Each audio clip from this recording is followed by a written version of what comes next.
को न्याय देने के लिए प्रावधान है सर। सर मैं अपनी बात, मुझे अपनी बात रखने का अधिकार है सर, मुझे सर अपनी बात रखने का अधिकार है। डीसी साहब ने डीसी साहब ने मुझे एनटी का चार्ज दे रखा है, मुझे अपनी बात रखने का अधिकार है सर। क्यों ना सर, अगर ये कोई आतंकवादी थोड़ी है, अगर ये कल पक्के हो जाएंगे तो बजट तो सरकार देगी ना, मेरे घर से जाएगा ना सर आपके घर से जाएगा, बजट तो सरकार देगी ना sir.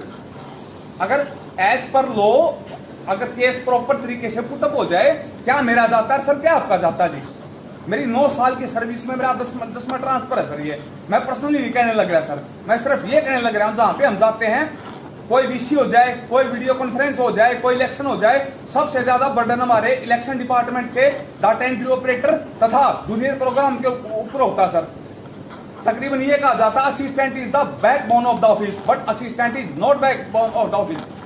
Data entry operator JP is the backbone of the office. ये है सर हमारे बैकबोन। 50% हमारा सर ये काम करते हैं। अगर इनका केस हम पुटअप कर देते हैं, अगर इनको रेगुलर पॉलिसी में मिल जाता है, मुझे पता है सुप्रीम कोर्ट में मामला विचाराधीन है, अगर बाई चांस कल कोई ऐसी पॉलिसी हो जाती है, इनको फायदा लग जाता है, तो सर क्या हेड ऑफिस का जाता, क्या हमारे जाता है सर?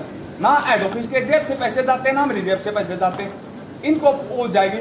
और सेकंडली सर मैं मुद्दा उठाना चाहता हूँ कि एक बार ना यहाँ पे 1.5 साल पहले यहाँ पे करनाल में कोई जूनियर प्रोग्राम था, जो हमारे डीसीओ साहब है श्री राजकुमार सर, तो वो उन्होंने तहसीलदार भी रहे हैं वो करनाल पे, तो वो एक्सपायर होगी सर, एक्सपायर होगी, उसको कोई भी वित्तीय लाभ नहीं मिला। अगर कोई सरकारी कर्मचारी, पक्का कर्मचारी अगर वहां से सर एक्सपायर होता तो उसका पक्का लाभ मिलता सर उसको। और तकरीब सबसे दुखद बात यह है सर कि वहाँ का जो स्टाफ था व्हाट्सएप पे सर स्टेटस लगाने लग रहा है। मैंने खुद देखा, कोई 100 रुपये दे रहा है, कोई 50 रुपये दे रहा है, कोई 500 रुपये दे रहा है, कोई 600। मैक्सिमम कितना कलेक्शन होगा सर? 2000 हो जाएगा, 3000 हो जाएगा। क्या 3000 में उसकी जो है फैमिली को हो जाएगा सर एडजस्टमेंट? अगर वो सरकारी नौकरी में होता उसका पूरा लाभ मिलता। बात सुनेंगे, वो लीव करके जा चुके हैं, डिस्ट्रिक्ट रेवाड़ी वो लीव करके जा चुके हैं।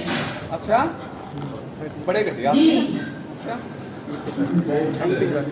अगली मीटिंग में ना मैं बैठ जाऊंगा। रिकमेंडेशन है ना डिस्ट्रिक्ट रेवाड़ी से मेरी रिक्वेस्ट है, मैं आपकी जो रिकमेंडेशन है वो मैडम बहुत बढ़िया है जी, ये क्यूमुलेटिव जानी चाहिए सभी डिस्ट्रिक्ट से। मैं ना मैडम अभी तैयार वीडियो कॉन्फ्रेंस खत्म होने के बाद आज या कल मैं एज ए नायब तहसीलदार पूरे स्टेट में एक लेटर सर्कुलेट करूंगा और सभी तहसीलदारों और नायब तहसीलदारों से अनुरोध करता हूं कि वो अपने बिहार पे प्लीज जो भी डाटा एंट्री ऑपरेटर हैं, जो भी जूनियर प्रोग्रामर है, प्लीज उनकी तरफ से एक रिकमेंडेशन भेजिए चंडीगढ़ में।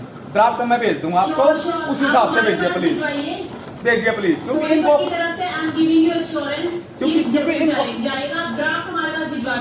बिल्कुल भिजवा दूंगा, क्योंकि मैडम ना इनको भी अधिकार है, ये भी नौकरी करते हैं। 1997 से अब तक नौकरी करने लग रहे हैं, इनको भी अधिकार है पूरा। बिल्कुल होना चाहिए। मेरे जो प्रोग्रामर हैं वो 22 ईयर से काम कर रहे हैं जी। 22 नहीं मैडम 1997 से, 22 से नहीं 1997 से, 1997 से पोस्ट बन रही है। कुछ 1997 से करें, कुछ 2000 से करें, कुछ 2004 से करें, कुछ 2006 से करें। ये तो हमारा दुर्भाग्य है, ये तो हमारा दुर्भाग्य है। अगर हमारी ईवीएम की रिपोर्ट 1 मिनट लेट आती है, जिस पे डीसी साहब ने साइन करने होते हैं, तो हमारी लेनी कर लेता है मुख्यालय। लेकिन जहाँ तक किसी कर्मचारी के भले की बात होती है, यहाँ पे सांस भी निकालते, बीच में विषय खत्म करके बंद कर जाते हैं, और आज के बाद में विषय अटेंड भी ना करता, और हमारा कोई स्टाफ अटेंड नहीं करता, हम सारी एलईडी कटवा देंगे, विषय अटेंड नहीं करते हैं। ना सर किताब है सर, ये हमारा परवीन है सर, 2004 से लग रहा है। जितनी भी वीडियो कॉन्फ्रेंस, ये सारा डाटा मैंने कहाँ से निकाला? मैंने अपनी जेब से निकाला। ये सारा डाटा इसने तैयार कर रखा। हमारा तो सिर्फ कोर्स करने उसका मतलब होता है थोड़ा करेक्शन कर दे, सारा काम तो ये करने लग रहे। 50% तो इलेक्शन स्टाफ के ऊपर डिपेंडेंट होते हैं, जो अपने डाटा एंट्री ऑपरेटर या जेपी होते हैं। इनके बारे में बात आए मोरा, चलो वीडियो कॉन्फ्रेंस दोबारा फिर सस्पेंड कर देंगे। तो मेन बात यह है कि जब किसी के भले की बात आती है तो मुंह फेर के चले जाते हैं। अगर आपने बुरा की बात आती है 1 मिनट के लिए, आज भी मुझे याद है पिछली वीडियो कॉन्फ्रेंस में मैं बैठा नहीं था, तीसरी में लॉजिकल एरर कितने प्रकार के हैं? हमारे डीसीओ साहब कहते हैं 17 प्रकार के लॉजिकल एरर हैं। मेरे सीधे लगाओ 50 प्रकार के लॉजिकल एरर मैं दिखाता हूँ। 50 प्रकार के लॉजिकल एरर होते हैं। मात्रा आगे है तो वो भी लॉजिकल एरर है, नीचे डमरू के नीचे डे की मात्रा ना वो भी लॉजिकल एरर है। मैं नहीं खाता 50 प्रकार के, हमने ठोक का काम कर रखा है।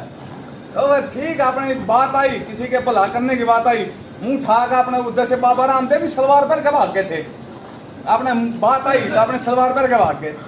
बात है यहाँ पे यार, रख ले यार, किसी ये किसी काम के नहीं है, किसी बात करना को फायदा नहीं। बोल रहे सर। हेलो, बात कीजिए। हाँ कपिल। जी सर। हेलो। हाँ जी। हम आपकी बात से सहमत हैं, आपका प्रपोजल ना ना सर, अगर मेरी बात से सहमत हो ना तो मेरी तरह जिगरा चाहिए सर। ना ना ना ना ना, मेरी बात से पूरे हरियाणा में कोई भी सहमत नहीं है। मेरी बात से सहमत होने का मतलब है शेर जितना जिगरा रखना। चार्जशीट हो जाओगे 1 मिनट में, 1 मिनट में सस्पेंड हो जाओगे। मेरी बात से सहमत सर, मैं 8 साल की सर्विस में 10 बार ट्रांसफर हो चुका हूँ, सस्पेंड हो चुका हूँ, चार्जशीट हो चुका हूँ। मेरे से सहमत होने का सर, राजेंद्र सर, मेरे से सहमत होने का मतलब है शेर जितना जिगरा रखना है जी। क्या करें सर, क्या करें, 10 जगह ट्रांसफर हो चुके हैं। ये स्टाफ मिलता, ये बैठे हैं, ये बैठे हैं, ये बैठे हैं, ये कहते हैं जी आप तो खाम खाइए, आप तो कुछ भी आपके कार्रवाई हो जाता, आप खाम खा आपकी इंक्रीमेंट रुक जाती, कुछ नहीं होता, हमने डिसीजन निकाल देता, ना हमारी इंक्रीमेंट लग रही, ना हमारा कुछ लग रहा।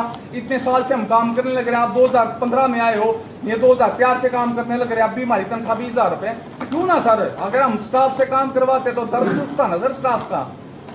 हम संदिग्ध वाले की तरह लिक्चर तो नहीं हो सकते ना कि भाई ठीक है अपना फायदा देखा, रिपोर्ट आई ना आई, फलाना आएगा ना आएगा। सर जितने भी तहसीलदार और नए तहसीलदार मुझे सुनने लग रहे हैं, कृपा करके ध्यान से मेरी बात सुनिए। मैं कल जाते ही, कल मंगलवार है, मैं एक लेटर सर्कुलेट कराऊंगा एज ए नए तहसीलदार रेवाड़ी, जो अपना पूरा ड्राफ्ट भेजूंगा, जो हमारे कर्मचारी 1997 में लगे थे और जो सरकार की पॉलिसी है उससे पूरा का पूरा ड्राफ्ट तैयार करके, और मैं उम्मीद करता हूं कि सारे के सारे तहसीलदार और नए तहसीलदार अपनी तरफ से उनका अपने जो डाटा एंट्री ऑपरेटर उनके अंदर काम करते हैं या जो जितने जूनियर प्रोग्रामर है उनका अपना डाटा चंडीगढ़ भिजवाए, ताकि वो कंसोलिडेटेड डाटा समेकित करके अपने chief secretary to government of Haryana को पुटअप कर सके। मैं कपिल अम्बा, नए तहसीलदार, निर्वाचन विभाग, हरियाणा सरकार। अभी मैंने कुछ टाइम पहले एक कच्चे कर्मचारियों को पक्का करने के संबंध में एक आवाज उठाई थी, और आप सभी लोगों का मैं धन्यवाद करना चाहता हूं। जो बंदे मुझे जानते भी नहीं था वो मुझे अप्रिशिएट करने लग रहे हैं। लेकिन मुद्दा थोड़ा क्रिटिकल है, हो सकता है मेरा खुद का डिपार्टमेंट मुझे सस्पेंड भी कर सकता और मुझे नौकरी से भी निकाल सकता है। लेकिन मुझे आपसे एक नम्र अनुरोध है, आप अपने अधिकारी को कहे वो भी आपका मुद्दा प्लीज उठाए। मेरी नौकरी कल रहे ना रहे मुझे कोई फर्क ना पड़ता, मुझे कोई फर्क ना पड़ता, ना मुझे दुख सहन होता ना मुझे खुशी सहन होती। लेकिन आप अपने अधिकारी से कहें वो भी आपका मुद्दा उठाएं, जोरों शोरों से आपका मुद्दा उठाएं। और मुझे बड़ी खुशी होगी अगर कल आप एक कॉन्ट्रेक्चुअल सर्विस से अगर पक्के हो जाते हो तो। दुआएं तो सारे हरियाणा से मुझे मिलने लग रही हैं, और जो देने लग रहे हैं उनका भी बहुत सारा धन्यवाद। लेकिन प्लीज उठाए, क्योंकि मुझे खुद यकीन नहीं है मेरा डिपार्टमेंट मुझे रखेगा कि ना रखेगा। प्लीज आप अपना मुद्दा उठाएं, और मुझे खुशी होगी कि आप सबके घर में अगर दिया जलता है, अगर आप सभी पक्के हो जाते हो, और तनख्वाह तो फिर मेरे घर में आने नहीं, तनख्वाह तो आप अपने बीवी बच्चों को दोगे। मुझे बहुत ज्यादा खुशी होगी अगर आप ना कॉन्ट्रेक्चुअल से अगर पक्के हो जाते तो। प्लीज, जो मैंने लड़ाई में एक चिंगारी बढ़ने का काम कर रखा है, मैंने जो आग लगाने का काम कर रखा है, आग तो मैंने लगा दी, लेकिन आप कोशिश करो इस आग को बुझने नहीं देना, इसको ज्यादा से ज्यादा फैलाना है, और आपको पक्का होना है, पक्का होना है, पक्का सरकारी कर्मचारी होना है। जिसको पसंद आए वो शेयर करते हो, बाकी आपकी मर्जी।